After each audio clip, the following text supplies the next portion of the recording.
Nita Mulliqi, një kërkuese shkencore edhe një vajzë që po kryen kërkime shkencore në një institut prestigjioz në Suedi. Edukimi në Kosovë edhe në Evropë kisha me thonë që dallon.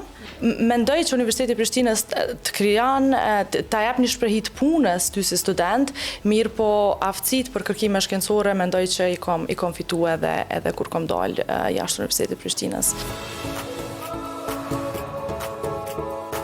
Që shko me ndryshu AI, që shmendon që ka me ndryshu mënyrën si punojnë mjekët sot. Sa i përket AI edhe kancerit prostatës, ndryshimet vetë se kanë fillu. Për sa i përket modeleve të ndoja gjuhësore si ChatGPT, unë nuk e kisha rekomandu një mjek apo edhe një pacient me kërku ndihmë mjekësore në ChatGPT. Tu janë duk ëndrat e pamundura kur ke qenë në Kosovë? Po shumë shpesh. Shumë shpesh. Mendoj që është pjesë e procesit.